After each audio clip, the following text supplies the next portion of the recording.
Okay, so hopefully that's going to be Vanessa coming. So because it's 18 minutes past, we might start because it's the introduction to Vanessa that's starting now. I suppose it's only 2.5 minutes long. Yeah, we have a way of introducing Vanessa Nakate, our very special keynote speaker. And we're going to play a short video, and we have invited a young climate activist from Limerick to introduce Vanessa, and we're going to introduce her by way of a short video. So what's going to happen in the next few minutes is we're going to play the video. It'll be, and Vanessa's keynote, her talk will last about 15 minutes. That will come directly afterwards, and then we have about 15 minutes for a Q&A just with Vanessa. So we'd invite you to put questions in the chat that you'd like to ask Vanessa. And soon after that, or we'll blend probably into the panel discussion. I'll introduce you to our panelists and their very interesting stories around place, and we're going to hopefully make those links with Vanessa. So if the guys in the control room want to press play.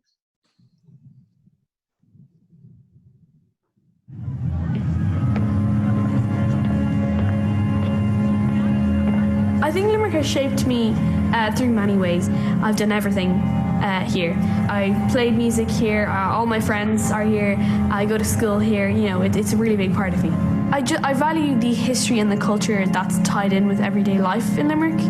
I really love the way there's just music wherever you go. People are so friendly in Limerick, and people are so supportive as well, like coming to the climate strikes every week, or even the big ones as well. People are amazing, and they're always ready to work.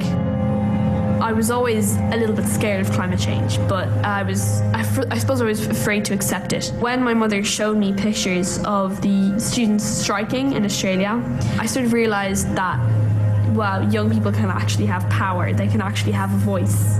And I was like, well, there's nothing really like this in Limerick. And as far as I knew at that point, there was nothing like it in Ireland.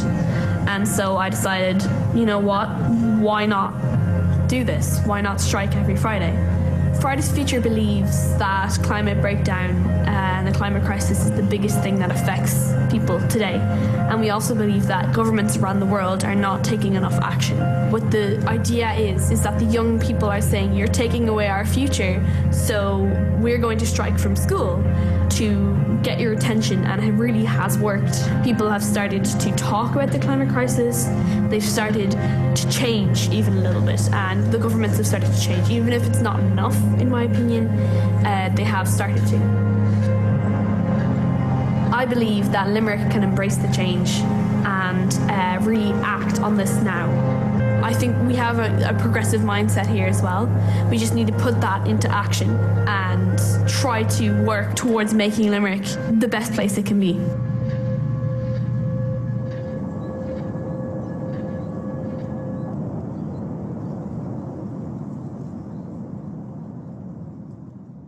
Hey, my name is Saoirse Exton. I'm 15 years old, and I'm a co-founder of the Fridays for Future movement in my local city, Limerick, Ireland. Today I have the pleasure of introducing Vanessa Nakate, a fellow climate justice activist. She grew up in Kampala, Uganda, and started her activism in December 2018 after becoming concerned about the unusually high temperatures in her country. Inspired by Greta Thunberg to start her own climate movement in Uganda, Vanessa began a solitary strike against inaction on the climate crisis in January 2019. For several months, she was the lone protester outside the gates of the parliament in Uganda. Eventually, other youth began to respond to her calls on social media for others to help draw attention to the plight of the Congolian rainforest. Vanessa founded the Youth for Future Africa and the likewise Africa-based Rise Up movement. In December 2019, Nakate was one of the handful of youth activists to speak at the COP25 gathering in Spain. In early January 2020, she joined 20 other youth climate activists from around the world to publish a letter to participants at the World Economic Forum in Davos, calling on companies, banks, and governments to immediately stop subsidizing fossil fuels. She was one of 5 international delegates invited by Arctic Base Camp to camp with them in Davos during the World Economic Forum. The delegates later joined a climate march on the last day of the forum. Vanessa graduated with a degree in Business Administration and Marketing from Makerere University Business School. Bye. Hi, my name is Vanessa Nakate and I'm a climate activist from Uganda. I have been doing activism since the first week of January 2019. In my activism, I have been doing climate strikes through demonstrations every Friday in front of the Parliament of Uganda, in front of big shopping malls, in front of petrol stations, because I wanted and I still want to demand for action from the leaders. We are seeing very many young people across the world demanding for action. We are seeing the power that is in this global activism. And the message is very clear. The young people want change. The young people want a better future. The young people want to be able to live. Many of us have dreams. Many of us have hopes. We have things that we want to achieve in this world. But how are we sure that we will be able to achieve all these things with a future that is so uncertain? This is why we go to the streets. This is why we continue to protest peacefully and demand for action. The youth movement is a powerful one simply because the youth are direct with their demands. They know what they want, and their demands are very clear. And we are continuously watching the decisions that our leaders are making at the expense of our future. We want to be heard. We want the most affected communities to have their voices listened to. Those in the global south. And I'll speak for the continent of Africa. Many young activists demanding for change, but few of them are being listened to. And this needs to change. Because if we do not listen to the people who are the most affected by climate change, then we will not be able to achieve environmental justice. We cannot have climate justice without including every community. Look at our leaders and how they're reacting to this movement. We are seeing so much of talk, so much of promises from them, but little action. And this is very devastating to think that our hopes are continuously being lifted up and then shattered by the decisions that our leaders are making. Look at the international community. And when I say the international community, I'm speaking about Europe. Europe wants to be able to lead the New Deal, the new Green Deal for our planet. But Europe is continuously investing in the fossil fuel industry. So how will you be able to lead when you're continuously investing in the industry that has caused the climate crisis? We are seeing new coal power plants being opened up. These are going to continuously increase on the global emissions in the atmosphere. And we will not be able to keep the temperatures below 2 degrees Celsius. 1.5 degrees Celsius is already bad enough. We are already seeing these impacts in different parts of the world. But if you don't see these impacts affecting you directly, that does not erase the existence of the climate crisis. We don't need talks from our leaders. We don't need promises from the leaders. We want action from them. We want change from them. That is the only way that will be able to save the future, to save the planet for the coming generations, to get justice for those who have already lost their lives as a result of climate change. We need the leaders to walk the talk. We are tired of the talking. We now want action. Because climate change is not on break. Climate change never rests. It is continuously destroying very many people's lives. And for those who are responding positively, organizations, businesses, we appreciate that. But we need you to help us pressure the leaders as well. Because at the end of the day, climate change affects us all. You may not be able to see the impacts right now, but one day you could be a victim of the climate crisis. And we need to stop that as soon as possible.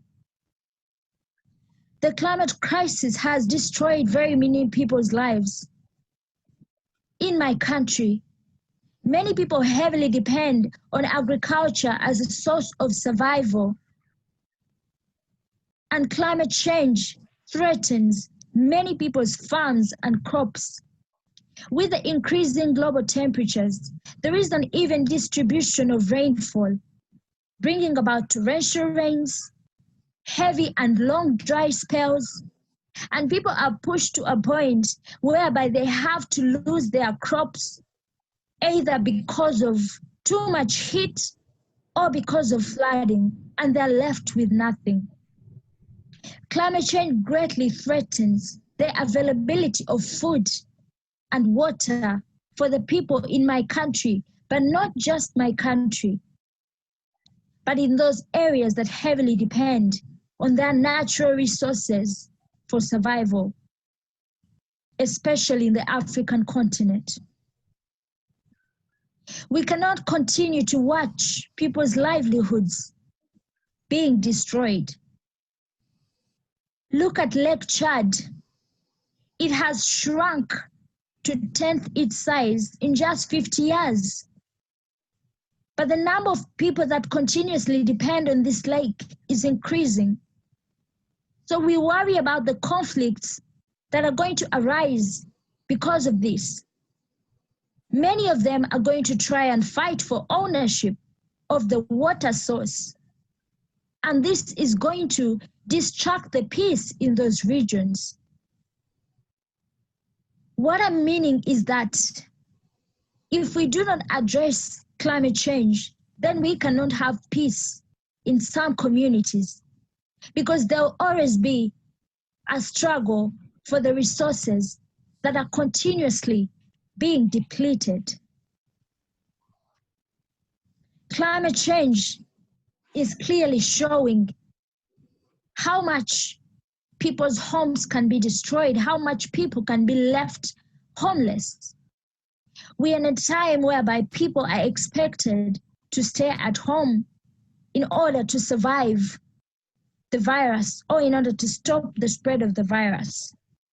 But even in this period, climate change is displacing people through floods, and they are left with nothing. So they are exposed to two very, very big challenges. That is climate change and the COVID-19 pandemic. We need to put an end to this, because people cannot have access to the necessities that ensure their livelihoods if we do not stop the climate crisis. Everyone is needed. Wherever you are and whoever you are needed.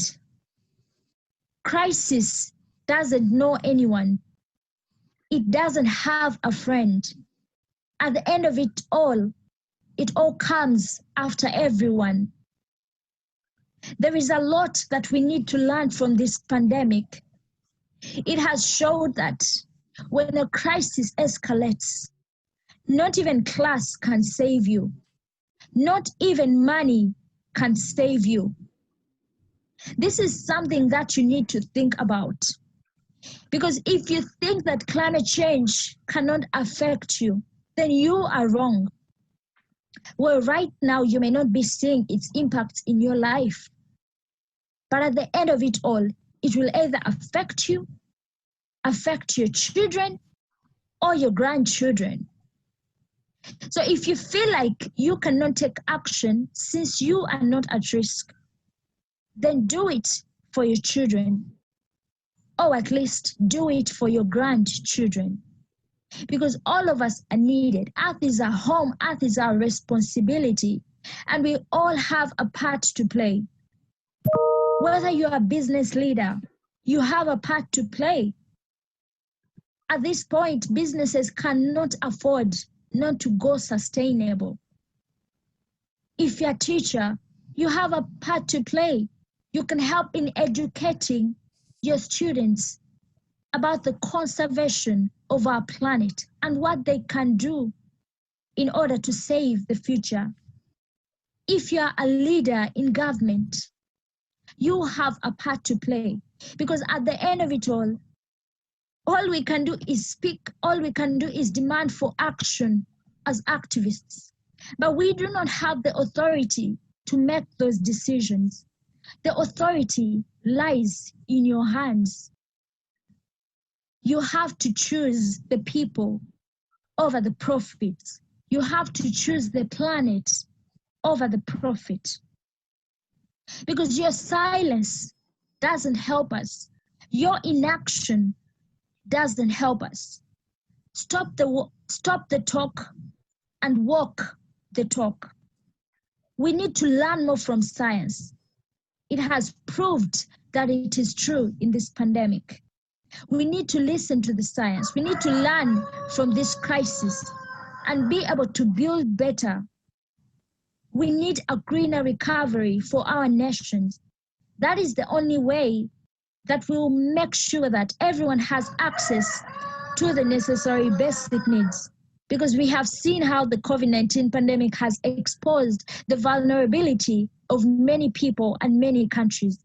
And we need to put an end to this by building better as citizens of this world. We need to respect each other. We need to embrace intergeneration, because at the end of it all, we learn from each other. The old learn from the young, and the young will learn from the old. That is the only way that we'll be able to achieve the change that we are looking for. And we need to listen to every story, because if we don't listen to the stories of the different people from different parts of the world, then we won't be able to get the justice that we need. Remember that every activist has a story to tell. Every story has a solution to give, and every solution has a life to change. Don't forget, the youth are speaking. The youth are showing you the way to go. The youth are giving you direction. But are you going to continuously act blind or deaf at the expense of our lives, at the expense of the future and the coming generations? We cannot compromise the resources of the coming generations. Leaders, you need to do something about this. You could be a leader in government. You could be a business leader. You could be a leader in an organization. All of you are needed in this fight against climate change. We see the Sustainable Development Goals. But one thing you should know is that we cannot eradicate poverty without addressing climate change. We cannot achieve zero hunger without eradicating climate change. We cannot protect the life underwater and the life on land without addressing climate change, plus other goals. What I'm trying to say is that there is interconnection in all these goals. And climate change, in a way, affects the achievement of these goals. That is why you are needed. Your voice is needed. Your platform is needed. Together, we can be able to achieve climate justice and secure the future of the young people and the coming generations. Thank you. Thank you very much, Vanessa, who I think if we are in speaker view, if Vanessa could turn on, there you are. Hello. You can unmute yourself. Hi. Hi. It's so lovely to see you. Lovely to see you. Thank you for all that you're doing, and everybody was there listening. And I already have some really good questions, so I just wanted to ask you a couple of questions before we move into a panel discussion. So the first one, they kind of relate. I guess people would really like to know a little bit more, if you can be our insider perspective on how things are unfolding in your local, in Uganda, in Kampala, even around the mobilizing the youth movement. So how is the youth climate movement looking in Uganda? How are the numbers increasing? I mean, obviously it's been impacted by COVID, but you know, what form is it taking? What kind of questions are you asking in your climate activism, specifically in your local area? Well, with the climate movement in my country, we have more youth joining up, but then being a country that is so, I should say, political, or they're really very, very defensive when it comes to any form of strikes. So this scares some of the youth from joining the climate movement, and that has affected the movement and stopped it from growing as it should be, because many people are worried about being arrested. They're worried about being confronted by the police authority. But then there are prominent activists who are doing so much of groundwork, and we'll talk about some of the activities that we do, even with the fact that it is very hard to do large climate strikes in my country. So we do reach out in schools, primary schools, and we do this with the activists that I work with in Uganda, and we go to the schools, we teach these students and talk to them about the environment. You know, we ask them questions about what they think the environment is and why they think it is important. So in the end, they realize how much it is important for them to, you know, protect the environment and conserve it and do everything they can to spread the climate message. So if I'm to talk about numbers, that is a very, very difficult question to answer. But if I'm to talk about the schools we've reached to more than 3 schools so far, and these schools usually have over 700 students. So we talk to them, and then we go back and talk to them. And then we also have a project that involves the installation of solar energy and eco-friendly stoves in schools. This also gives us an opportunity to speak to more students in the schools where we do the implementation.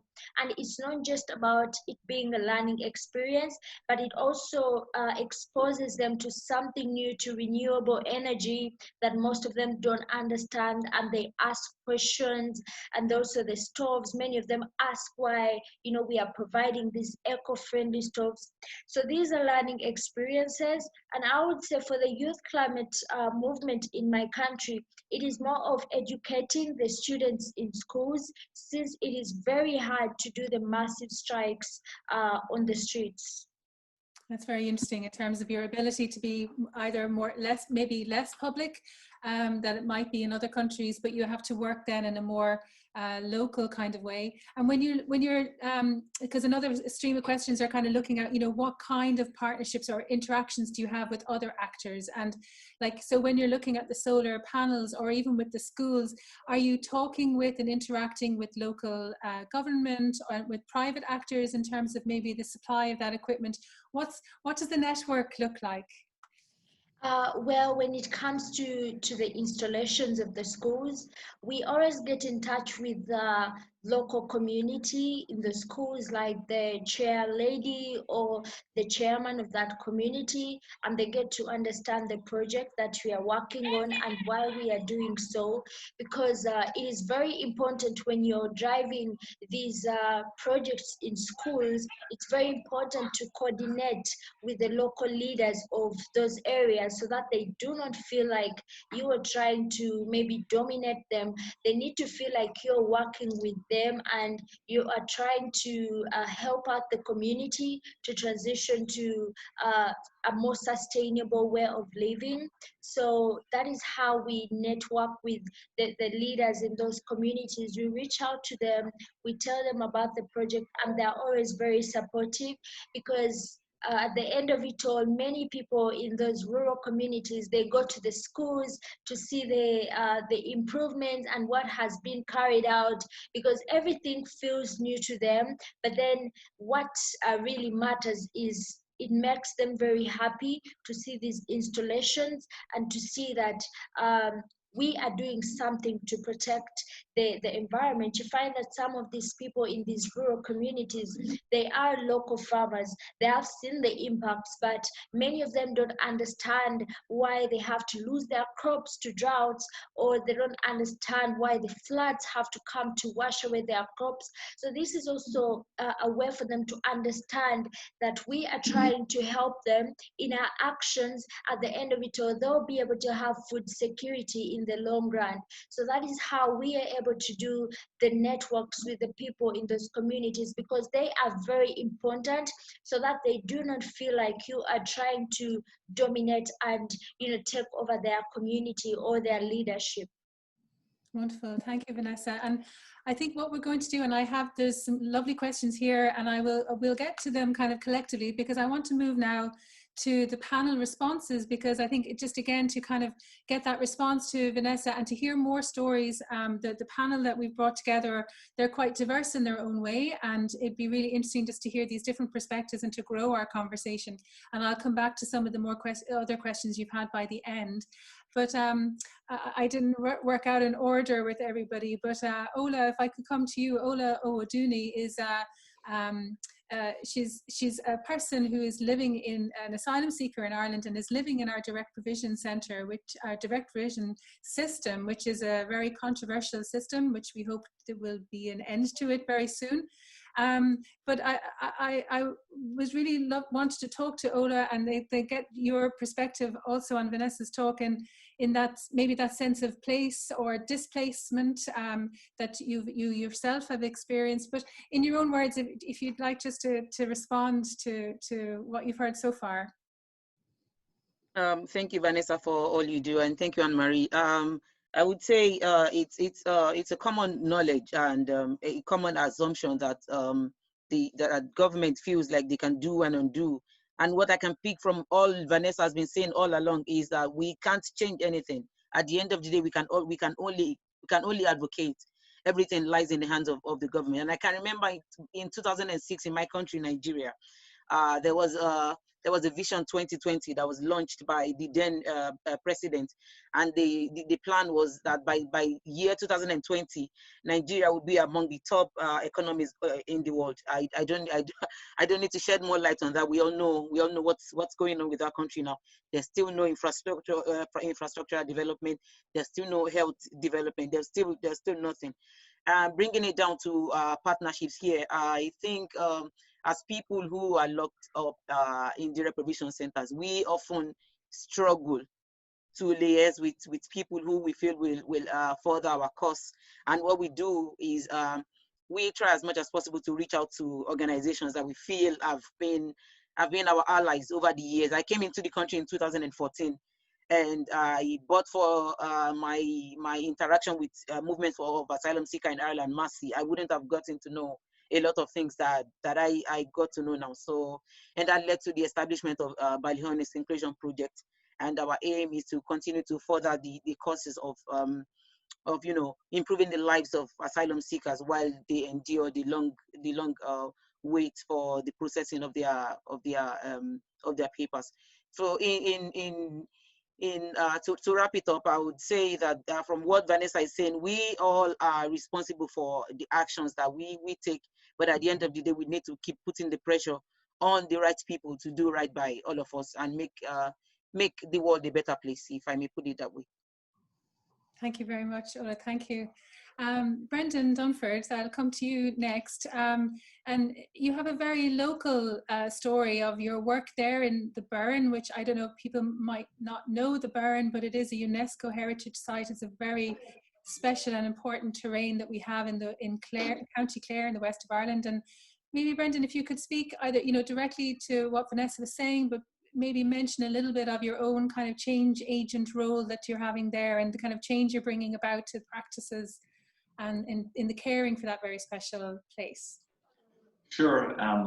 Thanks, Annmarie, for the invitation, and thank you very much, Vanessa, for the presentation. Just in response to what you said, Vanessa, I think you're such a powerful ambassador for your cause. You're really eloquent and passionate, and I think it's very inspirational to listen to you. So congratulations and well done. I can also hear the pain and frustration in your voice, and it's so understandable, but I also hope that you can make sure that you look after yourself as well, so that you can continue to be a passionate spokesperson in the years ahead. So well done.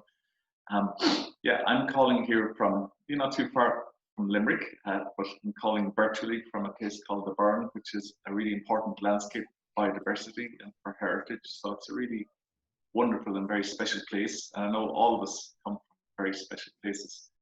So I've been working here in the Burren with my colleagues for about 20 years now, and our whole model is built on partnership, but it's built on a notion of community stewardship. So it's saying the best people to look after any place and address any issue are the people who live there.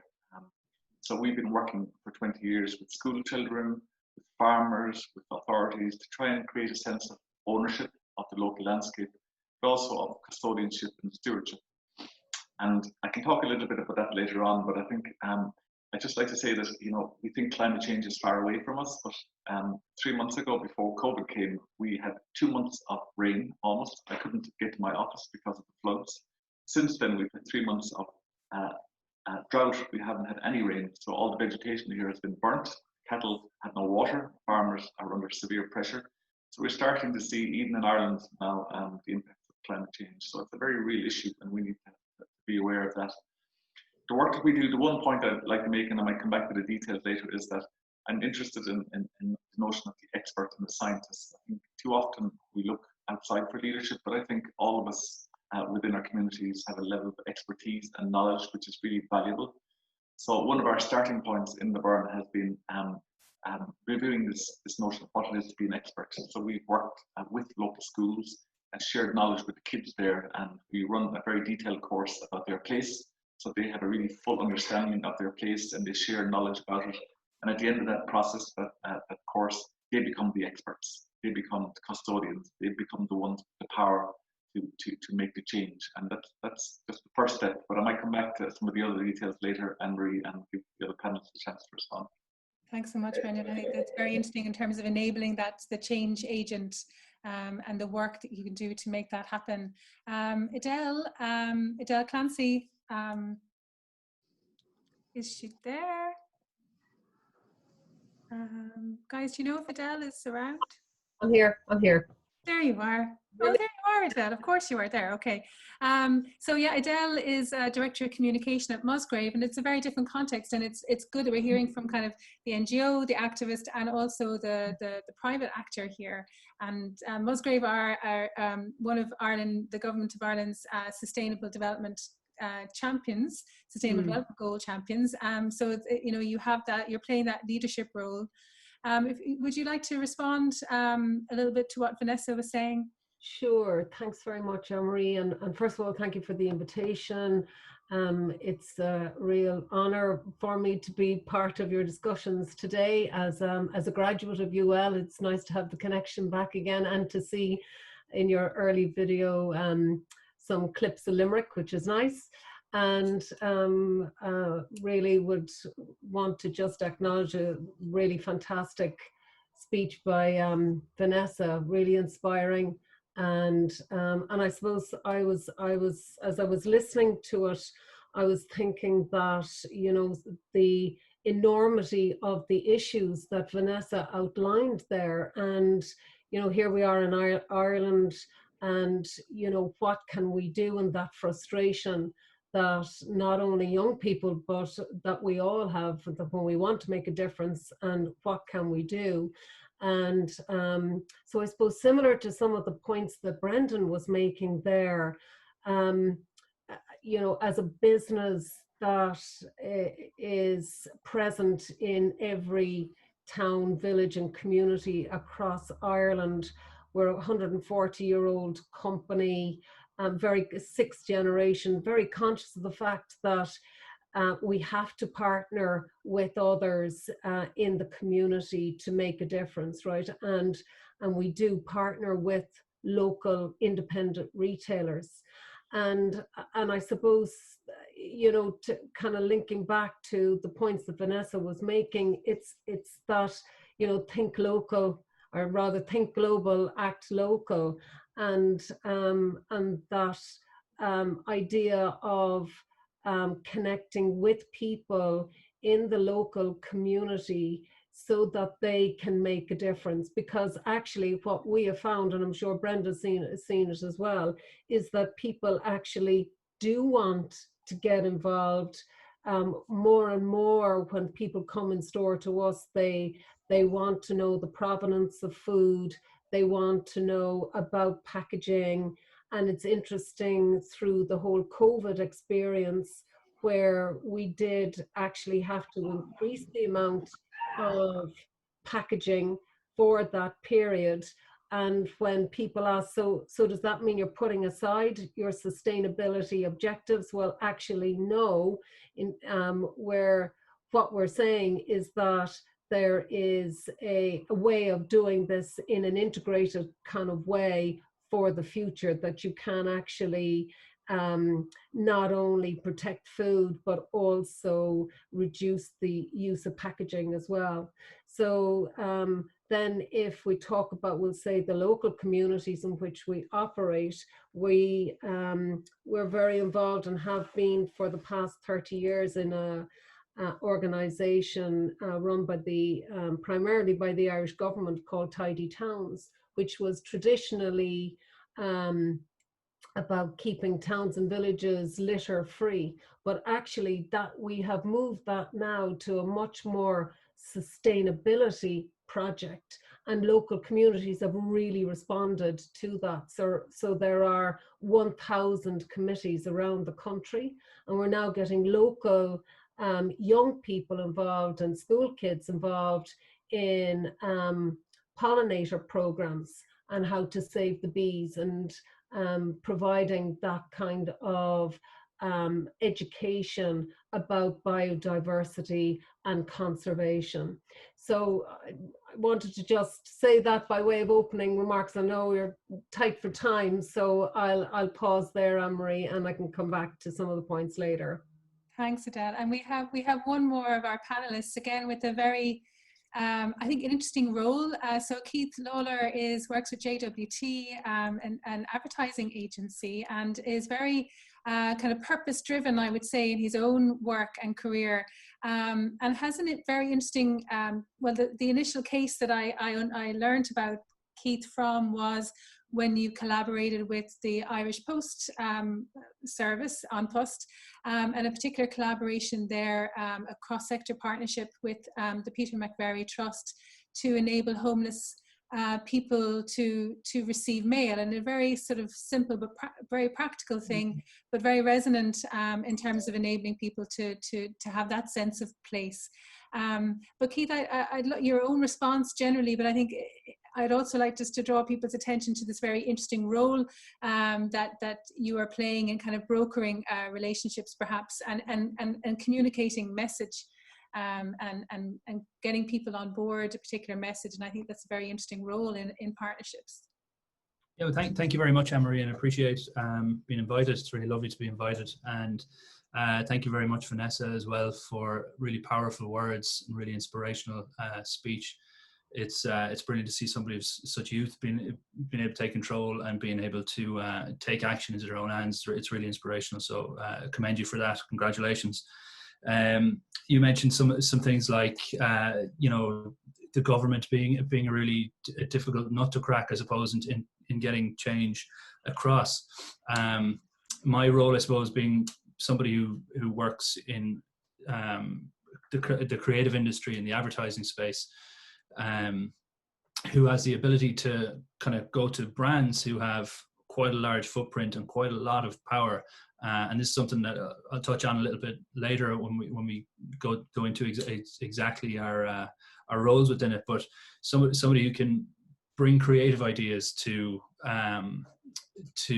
large organizations that they will actually do and impart, because really good brands do really want to make a difference, and they have the footprint and the strength to do that. I mean, Edel is perfectly placed to validate that one, being part of such a large Irish brand that they have a massive impact in communities. So I think when we talk about it's very difficult to get change across with government organizations. Of course it is, because it's inactive and it's slow, and there's policy and there's so many different sort of hoops to jump through to get something done. If we look outside of that box perhaps and use our own creative thinking and our own creative communities to get behind potentially local brands, local retailers, national brands, national organizations, local organizations, and think creatively about what you can actually do to action change within your community, lots of massive changes can happen. And going to touch on that a little bit later to the point that Annmarie made about my own experience working with the homeless crisis and the homeless community in Ireland, and how a national brand was able to create some real action for that community. Thanks very much, Keith. So I'll just move to the next phase, just to alert everyone. We do have, not to always be talking about time, we have 15 minutes more. So I'll have one more question for the panelists, and then I'll come back to Vanessa to respond and maybe kind of to help us finish out the session. So back to Ola and your experiences, maybe if you could just share a little bit more of your experiences and the role of any kind of partnering or interactions that you've had with other community groups or other kinds of actors locally, and to speak a little bit about that. And maybe just the second part of the question is, sort of what next? Where are you going next with your work and with your own activism? Thank you. In terms of an asylum seeker, there is usually no information that you're provided with once you arrive in the country, especially now that we've moved from you going to Baseskin as your first port of call and then being transferred to another direct provision center. What we have now is people are put in hotels, and sometimes you hear people mention the names of a B&B that they are, and you'll be wondering where in Ireland is that place. You don't really know. You don't know where people are, and it's hard to pull together where all these people live in direct provision centers. So what we do in that wise is we try as much as we can to link up with NGOs, local communities to help us liaise with people that are in the direct provision centers, to help bring them out and make their voices heard.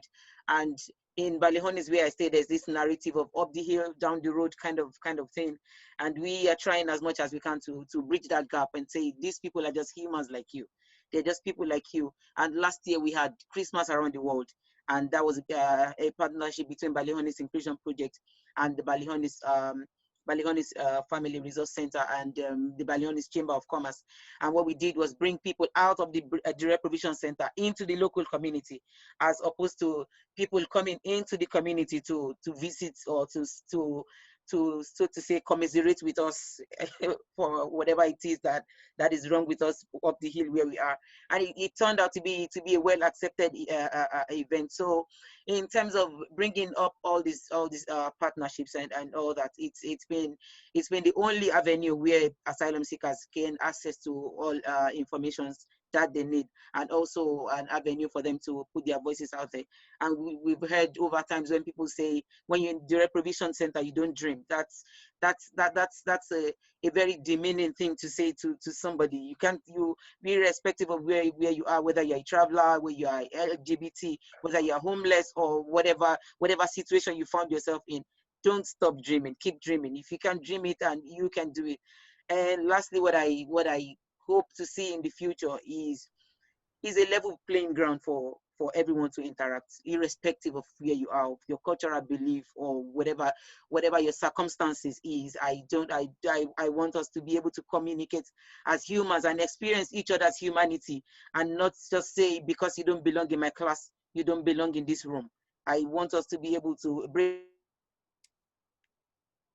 down that barrier and embrace everyone for whom they are. And I've said this a number of times for the NGOs that I volunteered with, that you cannot come up with this program and say, this is what we have, this is what we have to offer, and you either take it or that is what we are being funded for. It doesn't work that way. Integration is a personal journey. You can't forcibly drag me out of my space.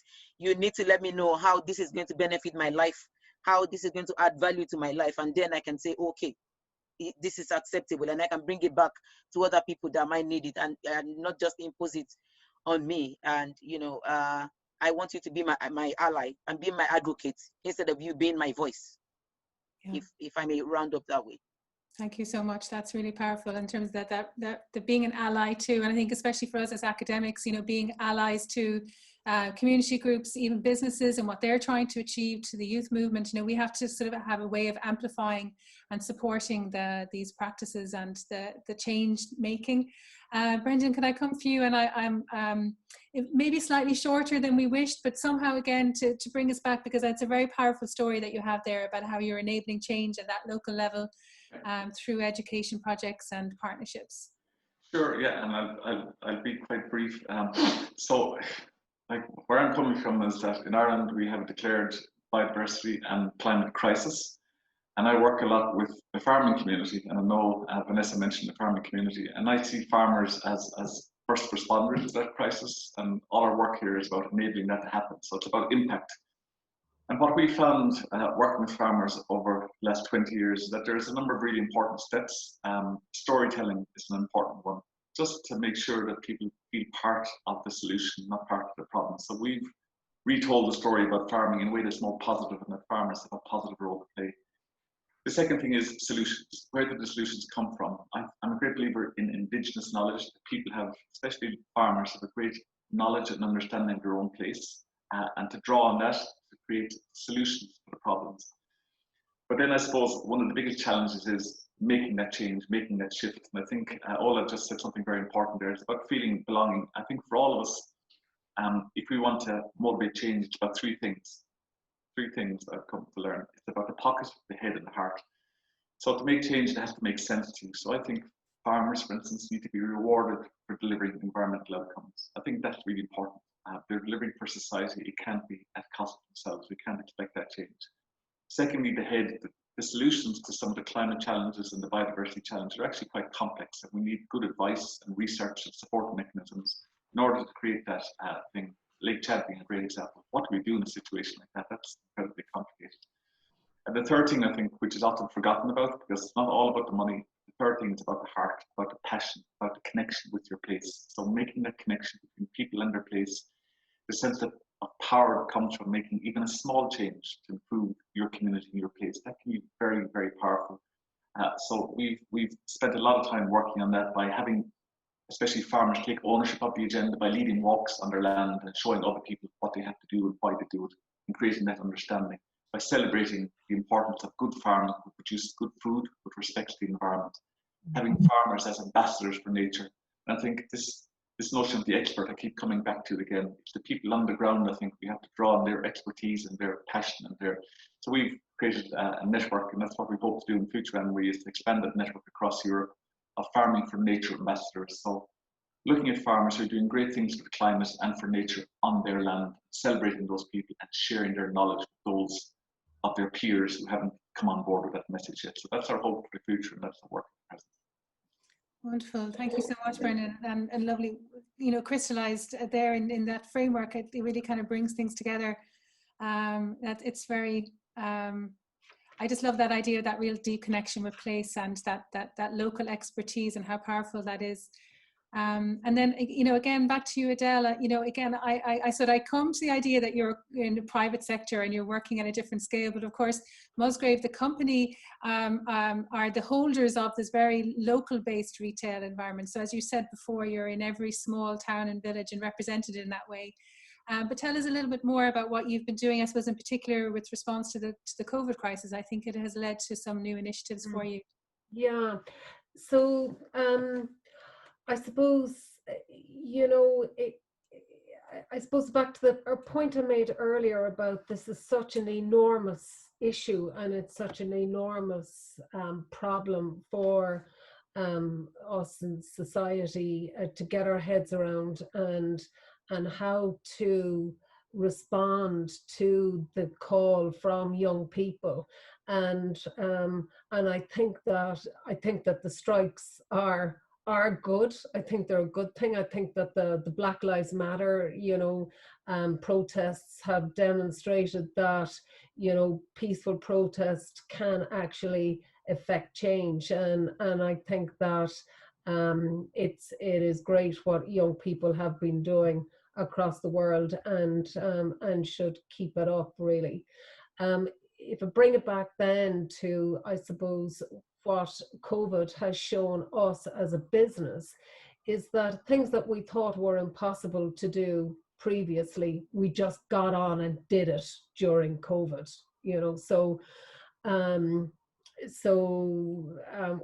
We now have 2,500 people working at home, when we thought, well, we couldn't have people working at home full time, right? So we've just gotten on and done it.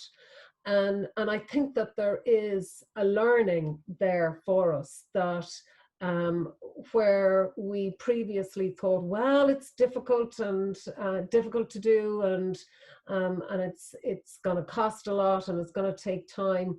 Well, I think we just need to push through that, and sharing of knowledge is important in that context. And because we were, I suppose, a very early adopter in the whole area of sustainability, we appointed a head of sustainability back in 2004, when sustainability wasn't even part of the business lexicon, really, at that stage. And because of John's kind of leadership in this area, we became one of the first companies globally to adopt the UN Sustainable Development Goals as the basis for our strategy. So now everything that's done in the business is looked at through a sustainability lens. So no CapEx is approved unless it has gone through that process first. So that drives a mindset that ensures that sustainability is not just seen as a nice to do add-on, or a kind of a sponsorship or something like that. No, it's actually embedded in the business objectives for everything that we do. And I think that in order to kind of spread that kind of thinking, we're very involved in an organization called Business in the Community, and with Repack and with the Low Carbon Pledge.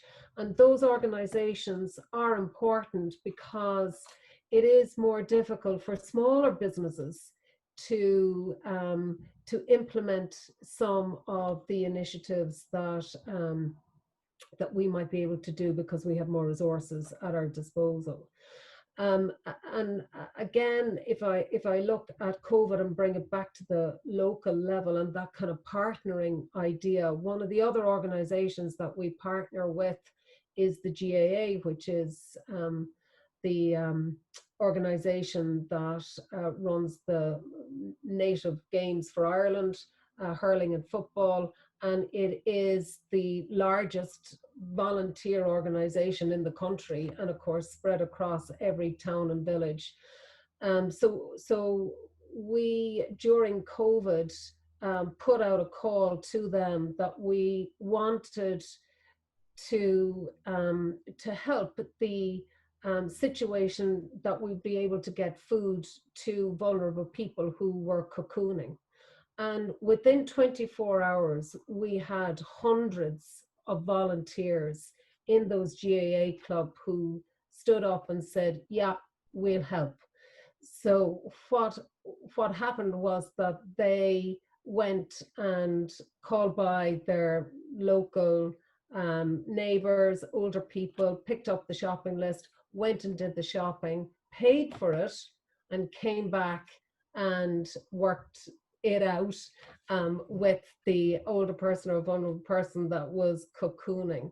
And for us, it was a really amazing example of, if you can connect with people about things that they feel passionate about, amazing things happen really, really quickly.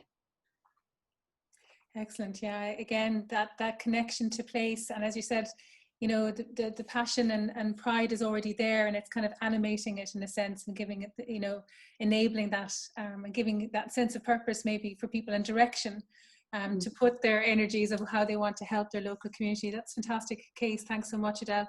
And finally then back to Keith again, and you know, again, to talk a little bit more about the work you had, and I suppose maybe to give us a little bit of the picture behind how the idea formed, the relationship between the charity and the business, and then your role in particular, you know, when you came into the mix, and how and did, you know, your role in shaping the project itself. Sure, Annmarie, thank you. Yeah, I think it's good to just talk about even brands just for a moment, and how they can almost be overlooked sometimes in conversations about the societal impact. Edel's experience there with Musgrave is a perfect example of how a brand and an organization can make a huge impact on communities. That's brilliant, and I really respect the work that's been done in that context. It's been really good, but we trust the brands that do it for the right reason, and they do it for to actually make a difference in the community, and not just change their P&L at the end of the day, and not just as a PR stunt. So, and there's loads of brands that do that. There's loads of brands who don't, but it's important to kind of trust the ones that do it. And because brands are everywhere, they're literally everywhere. We can't go anywhere without interacting with the brand in some shape or form. And a lot of the time brands, we rely on them for our day-to-day, for everything, whether that's a supermarket or a pharmacy. And we've all kind of gotten used to seeing those a lot more during the last few months. Internet providers, for example, today wouldn't be possible if it wasn't for that. There's a real strong role and a real trustworthy role there for brands to play. So An Post being one of the many clients that I work for at my role in JWT Folk in Dublin as a creative director, we bring them creative ideas all the time, and all of our brands, to try and bring to life their brand purpose, things that unlock different opportunities for them. And for us, it's a really good way to if we come with a really good idea that we know can help a community and change and tackle a problem head on, we'll bring it to a brand and see if we can get them to get behind it and give it the reach that it needs. So An Post is a perfect example of a national brand that stands for connection, stands for no one left behind. Nobody in Ireland should not be able to be connected to each other. That's their whole brand purpose. So we had this idea in the back of our minds for a while, where we would try and tackle the homeless situation and crisis with An Post. We came up with this idea called Address Point, and we pitched that idea to An Post. The idea was that because there's 10,000 homeless people in Ireland at the moment, doesn't sound like a lot in the kind of global scale, but like for a country with our population and with our economy, 10,000 people is a lot of people, and it shouldn't be that high. And 3,000 of those people are children as well, which is really disgraceful. So when you become homeless, you lose the four walls that you live in, you lose your home, but you lose so much more than that. And one of the things that was glaring was that you lose your address. And when you lose your address, you lose a connection to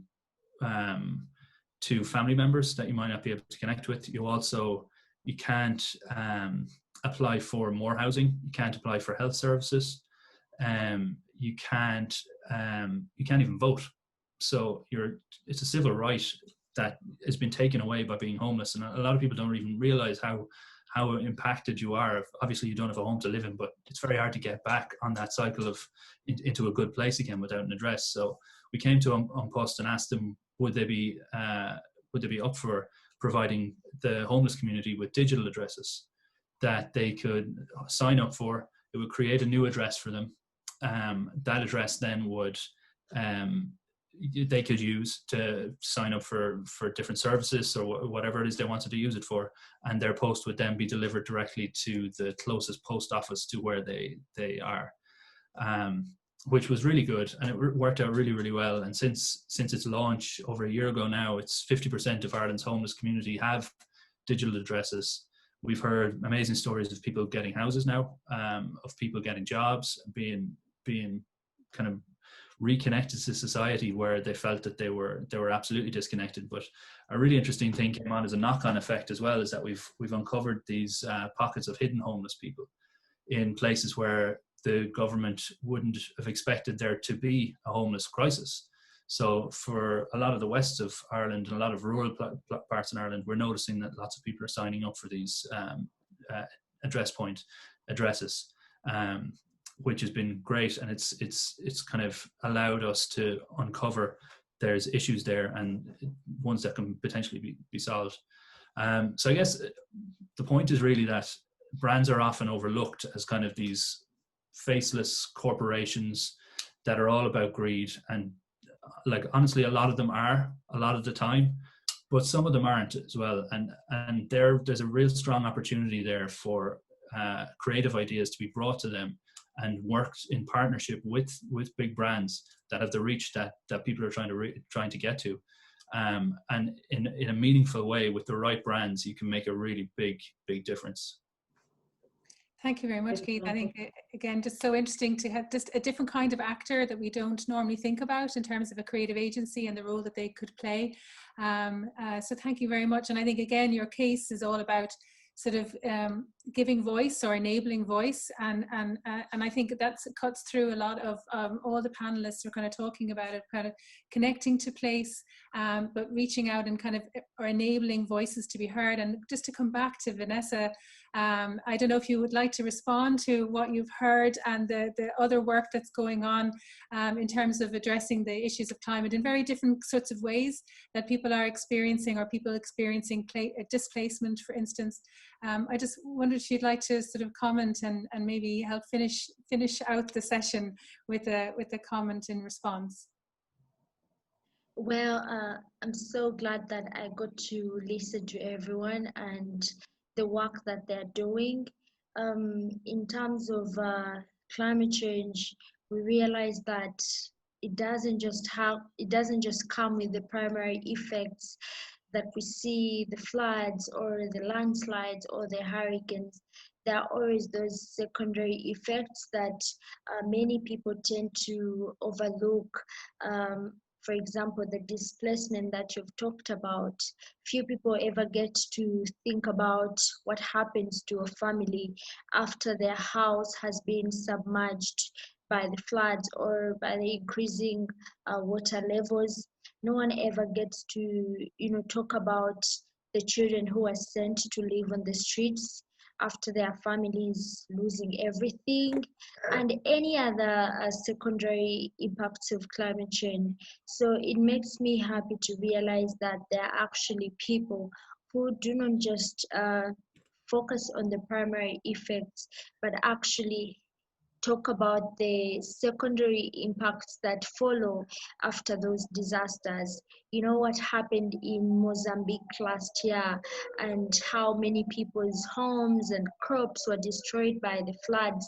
But then that didn't end in 2019. Right now in 2020, people are still struggling with getting food to eat, having access to clean water, and there is so much work that Action Aid has been doing to try and help people in this in Mozambique and in the crisis that they are facing, even a year later or months later after the climate disaster that they experienced. So it is important for us to not only focus on the floods or the hurricanes, but we should come in and help out with the people who experience these secondary effects. And many people's livelihoods are always destroyed every after a disaster occurs.